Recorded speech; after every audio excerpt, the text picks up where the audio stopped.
High all government job aspirants welcome to my YouTube channel gen studies for government jobs. तो आज के আমরা অনেক দিন পর স্টার্ট করছি মক টেস্ট নাম্বার 90 এবং আজ থেকে তোমাদের যে সব গ্র্যাজুয়েশন লেভেলের এক্সামগুলো আছে সেগুলোর জন্য এই মক টেস্টগুলো তোমাদের খুব কাজে লাগবে। তার সাথে ওয়েস্ট বেঙ্গল পুলিশের যে কনস্টেবলের মেন্স এক্সামগুলো আছে সেগুলোর জন্য খুব কার্যকরী হবে এবং কোশ্চেনের স্ট্যান্ডার্ড আজ থেকে আমি আরও একটু হাই করতে থাকবো এর আগের যে সেটগুলো করেছি তার তুলনায়। তো যারা নতুন আছো তারা এই ভিডিও ডেসক্রিপশনে প্লেলিস্ট দেওয়া থাকবে, সেখানে আগের ক্লাসগুলো দেখে নেবে এবং যারা জব করেন যাদের ভিডিও দেখার টাইম নেই তারা পিডিএফগুলো ভিডিও ডেসক্রিপশনে লিঙ্ক দেওয়া আছে সেখান থেকে কিনে নিতে পারেন। তো আজকে আমরা যে সেটটা ডিসকাস করছি সেটা দেখো, জেনারেল সায়েন্স দিয়ে আমরা শুরু করছি এবং তারপরে সমস্ত রকম history, geography, Indian constitution, Indian economics সব এর মধ্যে অ্যাড করেছি, ফিজিক্স, কেমিস্ট্রি, বায়োলজি তিনটেই। ঠিক আছে, ফার্স্ট প্রশ্ন দেখো, নিচের কোনটি আপাতকালীন বা সংকটকালীন হরমোন বা আপাতকালীন বা সংকটকালীন হরমোন বলা হয় কোন হরমোনকে? তো এই বেশিরভাগ আউট অফ 50+ কোশ্চেনের মধ্যে তোমার 16টার মতো তোমরা জেনারেল সায়েন্সের প্রশ্ন পাবে।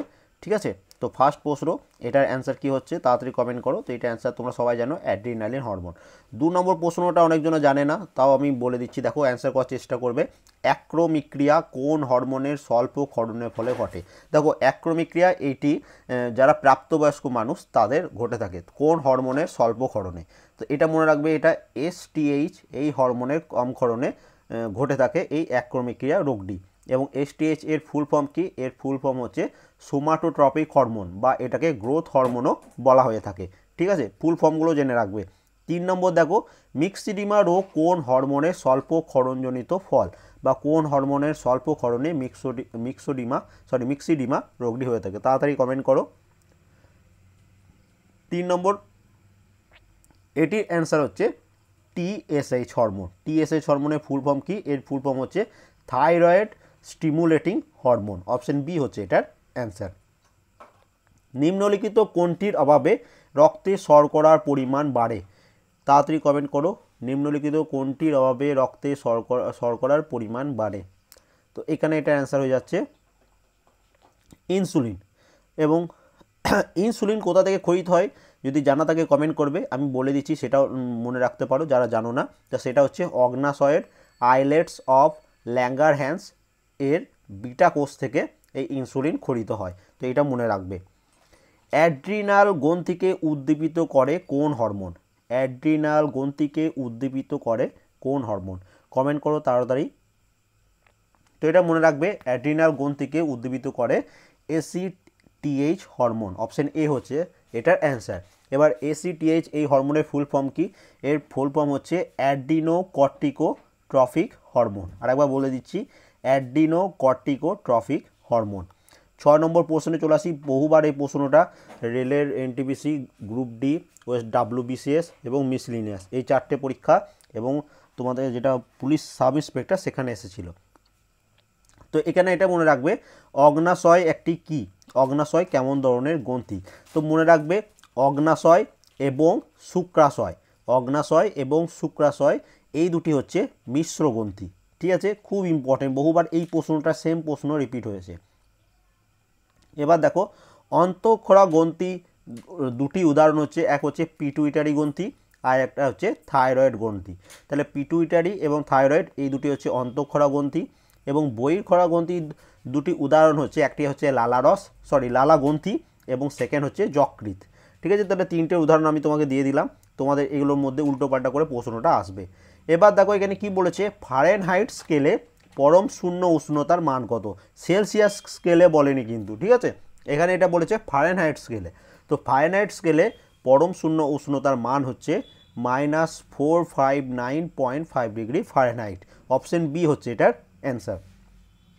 স্থির চাপে গ্যাসের আয়তন প্রসারণ গুণাঙ্ক 1/273 ভগ্নাংশটি সব গ্যাসের ক্ষেত্রে কি হবে? অপশনগুলো দেখো, সমান হবে, আলাদা হবে, কিছু গ্যাসের ক্ষেত্রে সমান হবে, কোনোটাই নয়। তো 8 নম্বর প্রশ্ন, এটির অ্যান্সার হচ্ছে সমান হবে, সব গ্যাসের ক্ষেত্রেই সমান হবে। চার্লসের সূত্রে পরিবর্তনশীল রাশিগুলি কি কি? তো এটা মনে রাখবে, চার্লসের সূত্রে কনস্ট্যান্ট মানে হচ্ছে পরিবর্তনশীল নয়, যেটা হচ্ছে সেটা হচ্ছে চাপ বা প্রেসার, এবং পরিবর্তনশীল যেটা এই প্রশ্নে অ্যান্সার চেয়েছে সেটি হচ্ছে আয়তন ও উষ্ণতা। ঠিক আছে। 10 নম্বর প্রশ্ন, নির্দিষ্ট ভরের গ্যাসের উষ্ণতা স্থির রেখে চাপ দ্বিগুণ করলে গ্যাসটির আয়তন হবে প্রাথমিক আয়তনের কত? অর্ধেক, দ্বিগুণ, সমান, শূন্য। তো দেখো এটা তোমার বয়েলসের সূত্র। বয়েলসের সূত্র কি বলেছে যে চাপ pressure inversely proportional to volume বা আয়তন, ঠিক আছে। তাহলে এখানে কি হবে, এই সূত্র অনুযায়ী তুমি যদি বয়েলসের সূত্র জানো, তাহলে এখানে এটা অ্যান্সার হবে অর্ধেক, ঠিক আছে। চাপ দ্বিগুণ করলে আয়তন অর্ধেক হয়ে যায়, ঠিক আছে। নেক্সট, বায়ুমণ্ডলে চাপ মাপা যন্ত্রটির নাম কি, বা কোন যন্ত্রের সাহায্যে বায়ুমণ্ডলে চাপ মাপা হয়? তাহলে এটা তোমার এক ধরনের স্ট্যাটিক জিকে বলতে পারো, বা এগুলো তোমার ফিজিক্সের মধ্যেও চলে আসছে। তো এখানে এটা মনে রাখবে কোন যন্ত্রের সাহায্যে কী মাপা হয়, আমি তোমাদের স্ট্যাটিক জিকের ক্লাসে করে দিয়েছিলাম। যারা নতুন আছো তোমাদের বলবো এই ভিডিও ডেসক্রিপশনে প্লেলিস্ট আছে স্ট্যাটিক জিকের, সেখান থেকে দেখে নেবে, ঠিক আছে। আর কিন্তু টাইম নেই, রিসেন্টলি সবগুলোই কিন্তু গ্র্যাজুয়েশন লেভেলের এবং খুব হাই লেভেলের পরীক্ষা। তো বায়ুমণ্ডলে চাপ মাপা হয় ব্যারোমিটার যন্ত্রের সাহায্যে। তোমরা পরে এটা আমাকে কমেন্ট করে জানিও হাইগ্রোমিটার যন্ত্রের সাহায্যে কী মাপা হয়। এবার দেখো, স্থির উষ্ণতায় কোনো গ্যাসের চাপ বাড়লে আয়তন কি হয়? স্থির উষ্ণতায় কোনো গ্যাসের চাপ বাড়লে আয়তন কি হয়? তো এখানে কি হবে, আয়তন কমে যায়। অপশন বি হচ্ছে এটার অ্যান্সার, যেটা আগেই পড়লাম কিছুক্ষণ আগে। শক ওয়েভ সৃষ্টি হয় কোন কারণে? কিসের জন্য শক ওয়েভ সৃষ্টি হয়? তাড়াতাড়ি কমেন্ট করো যদি অ্যান্সার জানা থাকে। 5 সেকেন্ড টাইম দিচ্ছি এটার জন্য। তো এটা মনে রাখবে, শক ওয়েভ এটি সৃষ্টি হয় সুপারসোনিক বিমান গেলে। অপশন ডি হচ্ছে এটার অ্যান্সার। অনুনাদের ফলে কম্পনের প্রাবল্য কি হয়? অনুনাদের ফলে কম্পনের প্রাবল্য কি হয়ে থাকে, মানে কি পরিবর্তন হয়ে থাকে? তো এটা মনে রাখবে, অনুনাদের ফলে কম্পনের প্রাবল্য বৃদ্ধি পায়। অপশন এ হচ্ছে এটার অ্যান্সার। যে যন্ত্রের সাহায্যে সমুদ্রের তলদেশের গভীরতা মাপা হয়, তো তাকে কি বলা হয়? তাহলে ওই সেম ইনস্ট্রুমেন্ট, সায়েন্টিফিক ইনস্ট্রুমেন্ট। তো এখানে এটা অ্যান্সার কী হচ্ছে, স্ট্যাটিক জিকের মধ্যেই পড়ছে, এটা অ্যান্সার হচ্ছে ফ্যাথোমিটার।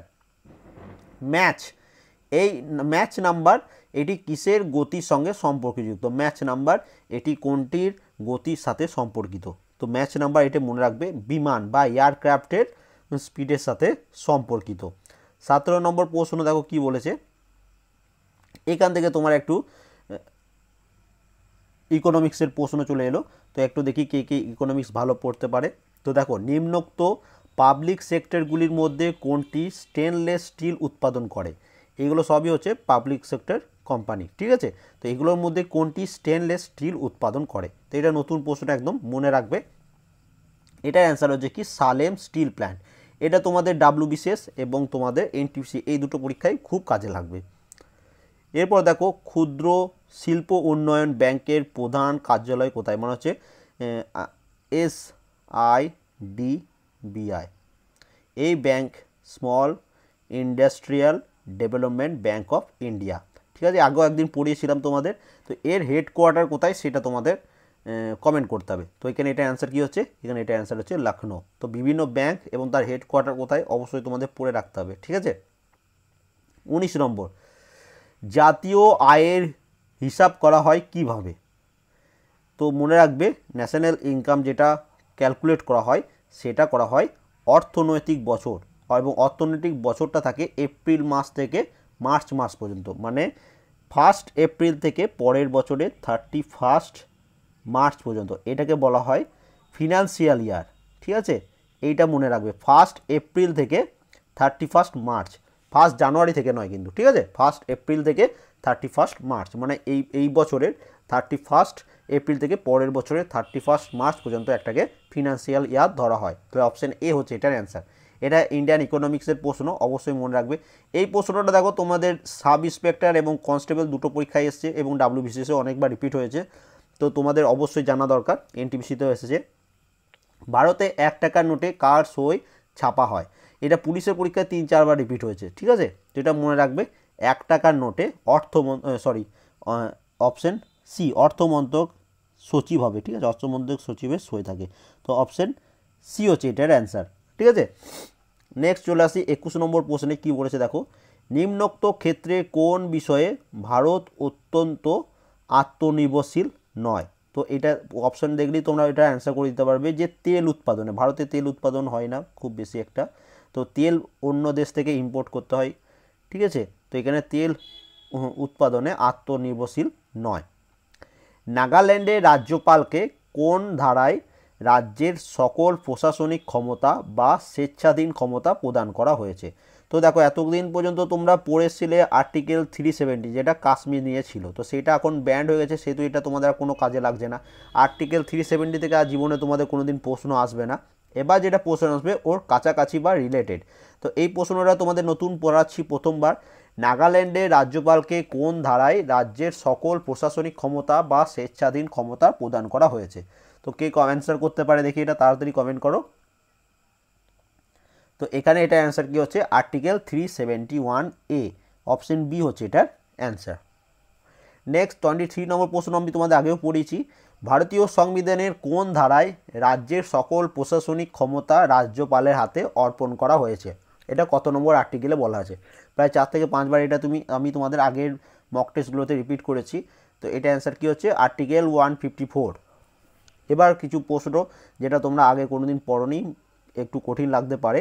তো স্বাধীন ভারতের প্রথম কোন সালে আইন কমিশন গঠিত হয়েছিল? ঠিক আছে, law commission of independent India, স্বাধীন ভারতের বলেছে প্রথম কোন সালে আইন কমিশন গঠিত হয়েছিল? তো এখানে এটা অ্যান্সার কী হবে? এটা অ্যান্সার হচ্ছে 1955 সালে, ঠিক আছে, মনে রাখবে। তথ্যের অধিকার আইন যেটাকে বলা হয় RTI act, right two information act যেটাকে আমরা বলে থাকি, তো সেটা কত সালে পাস হয়েছিল? এটাও তোমাদের কোনো একটা পরীক্ষায় এসেছিল, ঠিক মনে নেই আমার। তো এটা কমেন্ট করো যে এটা কত সালে পাস হয়েছিল। কোশ্চেন কিন্তু আজ থেকে আমরা একটু স্ট্যান্ডার্ড করছি, যাদের খুবই কঠিন লাগছে তাদেরকে একটাই রিকোয়েস্ট করব, এর আগে যে 89 পর্যন্ত মক টেস্ট হয়েছে সেগুলো সম্পূর্ণ দেখে নিতে, তাহলে তোমরা একটু অ্যাডজাস্ট হয়ে যাবে। প্রায় 4 থেকে 5 হাজার জিকে আমাদের জিকে কারেন্ট তোমাদের GK general science Indian constitution সব কিছু পড়া হয়ে গেছে। তো যারা ডাইরেক্ট এখানে আসছো তাদের একটু অসুবিধা হতে পারে, তো তোমরা অবশ্যই আগেরগুলো দেখে নেবে, ঠিক আছে, কারণ সামনে অনেক বড় বড় পরীক্ষা আছে। তো এটা অ্যান্সার কী হচ্ছে 2005 সাল, অপশন ডি হচ্ছে এটার answer. National skill development corporation কবে প্রতিষ্ঠিত হয়?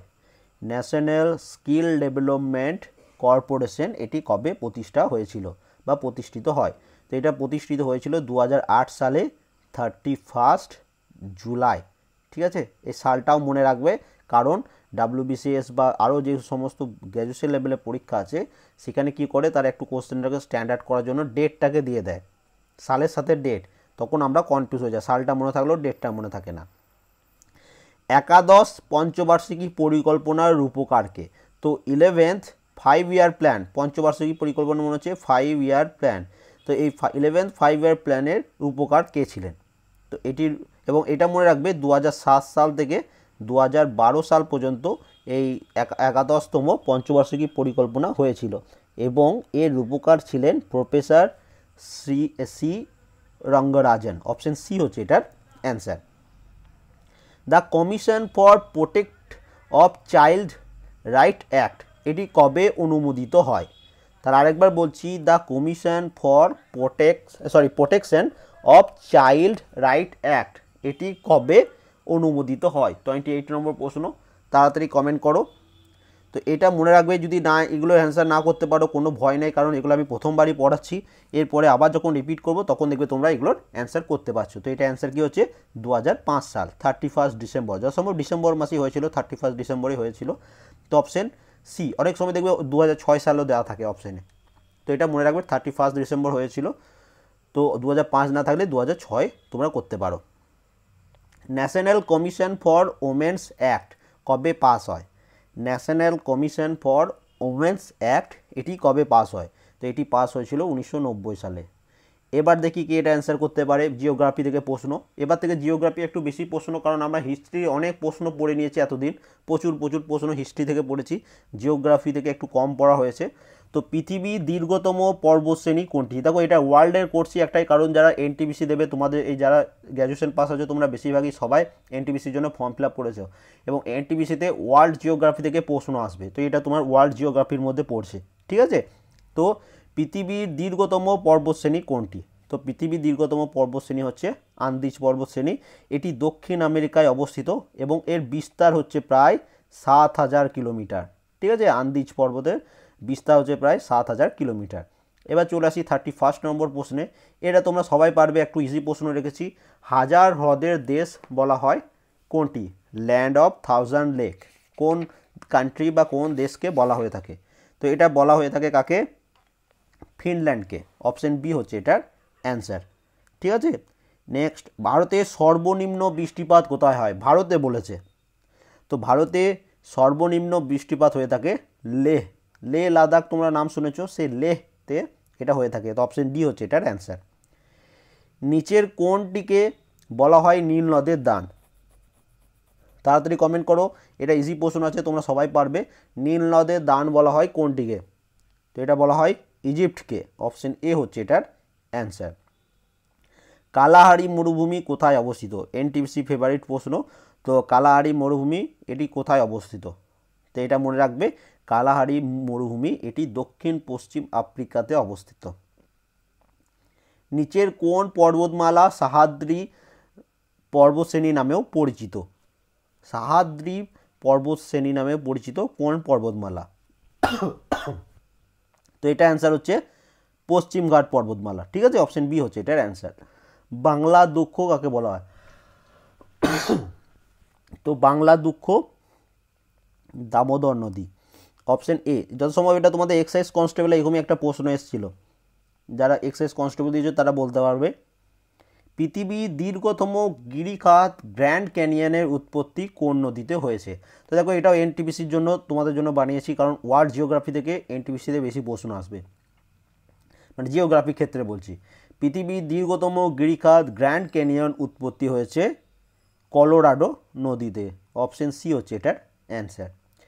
কোন নদী ধলেশ্বরী এবং দ্বারকেশ্বর নামেও পরিচিত? এটা ওয়েস্ট বেঙ্গলের পুলিশ এবং পিএসসির পরীক্ষার জন্য খুব খুব ইম্পর্টেন্ট।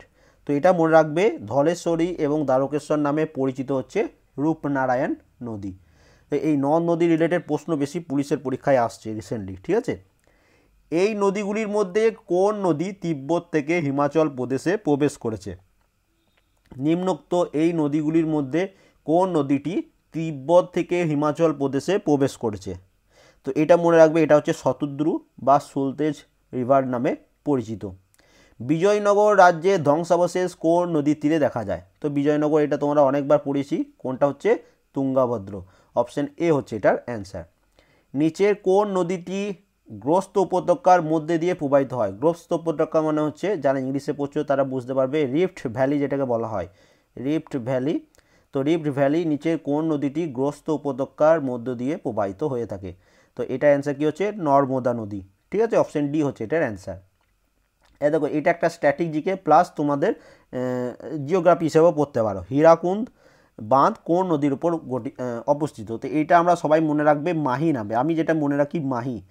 মহেন্দ্র সিং ধোনিকে শর্টকাটে কী বলা হয়? মাহি। তো মা দিয়ে হচ্ছে মহানদী, হি দিয়ে হচ্ছে হীরাকুন্দ। তাহলে এই দুটো মনে রাখলেই তোমাদের মনে থাকবে হীরাকুন্দ বাঁধ মহানদীর ওপর অবস্থিত। পৃথিবীর দীর্ঘতম হিমবাহ হলো কোনটি? World largest glacier. দেখো, ইন্ডিয়ার হচ্ছে কি সিয়াচেন, তোমরা সবাই জানো।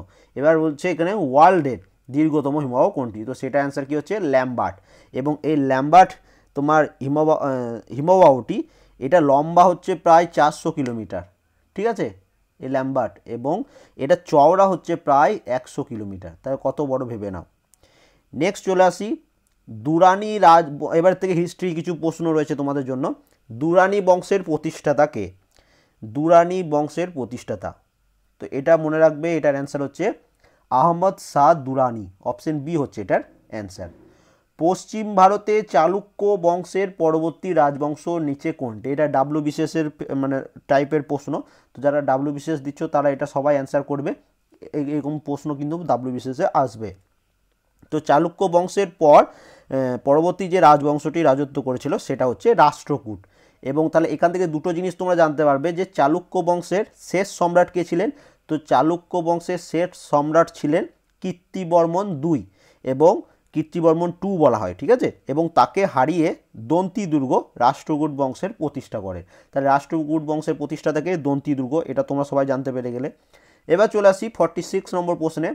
ঐতিহাসিকরা দিল্লির কোন সুলতানকে বৈপরীত্যের মিশ্রণ বলে আখ্যা দিয়েছেন? আরেকবার বলছি, ঐতিহাসিকেরা দিল্লির কোন সুলতানকে বৈপরীত্যের মিশ্রণ বলে আখ্যা দিয়েছেন? তো এটা দেওয়া হয়েছে মোহাম্মদ বিন তুগলককে। অপশন বি হচ্ছে এটার অ্যান্সার। 47 নম্বর প্রশ্ন। কোন কোন ঐতিহাসিক কাকে দাক্ষিণাত্যের আকবর আখ্যা দিয়েছেন? তো দাক্ষিণাত্যের আকবর এই আখ্যাটি দেওয়া হয়েছে ফিরোজ শাহ তুগলককে। তো অপশন এ হচ্ছে এখানে এটার অ্যান্সার। পাল যুগের দুই খ্যাতনামা শিল্পী ভাস্কর্য ও চিত্রকলায় বিস্ময়কর নৈপুণ্য দেখিয়েছেন কে? তো এনাদের মধ্যে কোন দুজন ব্যক্তি তিনি পাল যুগের খুব বিখ্যাত শিল্পী ছিলেন? ঠিক আছে, তো তিনি হচ্ছেন ধীমান ও বিতপাল। অপশন সি হচ্ছে এটার অ্যান্সার। কার রাজত্বকালে কৈবর্ত বিদ্রোহ হয়েছিল? খুব খুব ইম্পর্টেন্ট তোমাদের পরীক্ষার জন্য, ঠিক আছে। তো কৈবর্ত বিদ্রোহ হয়েছিল কার রাজত্বকালে? তো কৈবর্তর বিদ্রোহ হয়েছিল এটি দ্বিতীয় মহিপালের রাজত্বকালে। অপশন বি হচ্ছে এটার অ্যান্সার। দান সাগর ধর্মগ্রন্থের রচয়িতা কে? এটা একটু ইজি প্রশ্ন হয়ে গেছে, তো এটা কমেন্ট করো তাড়াতাড়ি। দান সাগর ধর্মগ্রন্থের রচয়িতা কে? তো দান সাগর এই ধর্মগ্রন্থের রচয়িতা হচ্ছেন বল্লাল সেন। পাল বংশের প্রতিষ্ঠাতা কে? এটা ডাব্লিউবিসিএসে অনেকবার রিপিট হয়েছে, তো তোমরা সবাই পারবে আশা করি। তো পাল বংশের প্রতিষ্ঠাতা হচ্ছেন গোপাল। পাকিস্তানের প্রথম গভর্নর জেনারেল কে ছিলেন? পাকিস্তানের প্রথম গভর্নর জেনারেল কে ছিলেন? তো পাকিস্তানের প্রথম গভর্নর জেনারেল ছিলেন মোহাম্মদ আলী জিন্নাহ। এবার আরও কিছু প্রশ্ন। বাংলায় তেভাগা আন্দোলন কত খ্রিস্টাব্দে শুরু হয়? বাংলায় তেভাগা আন্দোলন কত খ্রিস্টাব্দে শুরু হয়? তো এই তেভাগা আন্দোলন হয়েছিল 1946-47 সালে। তো 1946 সালে এটা শুরু হয়েছিল। আরেকটা প্রশ্ন তোমাদের পরীক্ষা আসে, তেভাগা আন্দোলন কোথায় হয়েছিল? তো সেটা কোথায়? বাংলায়। তোমরা এখান থেকে জানতে পেরে গেলে।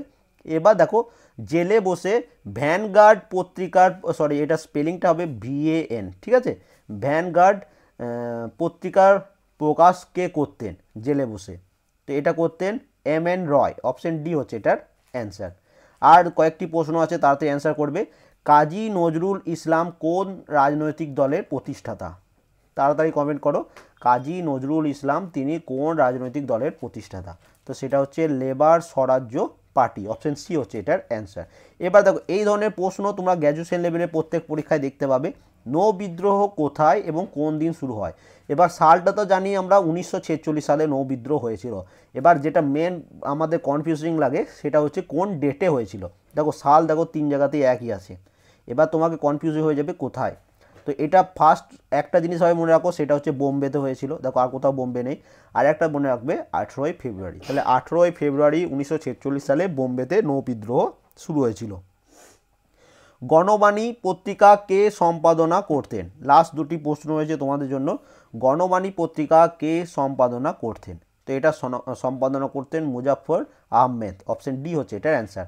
লাস্ট প্রশ্ন, সবাই ভুল করবে আমি জানি, দুই একজন এটা সঠিক অ্যান্সার করতে পারো। ঝাঁসির রানী ব্রিগেড বা রেজিমেন্ট যেটাকে বলা হয়, তো ঝাঁসির রানী ব্রিগেডের নেত্রী ছিলেন কে? তো ঝাঁসি রানী রেজিমেন্ট বা ঝাঁসি রানী ব্রিগেডের নেত্রী ছিলেন কে? তো এটা অ্যান্সার হচ্ছে শ্রীমতী লক্ষ্মী স্বামীনাথন। ঠিক আছে, অপশন সি হচ্ছে এটা অ্যান্সার। এবং তিনি লক্ষ্মী সেহগল নামেও পরিচিত। তো লক্ষ্মী সেহগল থাকলে অনেকজন হয়তো অ্যান্সার করে দিতে পারতো, কিন্তু তার অরিজিনাল যেটা নাম শ্রীমতী লক্ষ্মী স্বামীনাথন। তাহলে অপশন সি হচ্ছে এটার অ্যান্সার। তাহলে 58 প্রশ্ন ছিল টোটাল আজকের এই মক টেস্টটাতে। কেমন লাগলো অবশ্যই কমেন্ট করে জানাবে। যদি মনে হয় কোনো প্রশ্নের অ্যান্সার আমি ভুল বলেছি অবশ্যই সেটা কমেন্ট করে দেবে, আমি ভেরিফাই করে নেব। যারা নতুন আছো চ্যানেলটা সাবস্ক্রাইব করে নেবে, এবং সবাইকে একটাই রিকোয়েস্ট, ভিডিওটা অবশ্যই লাইক করবে, বন্ধুদের সাথে শেয়ার করবে। And thank you for coming.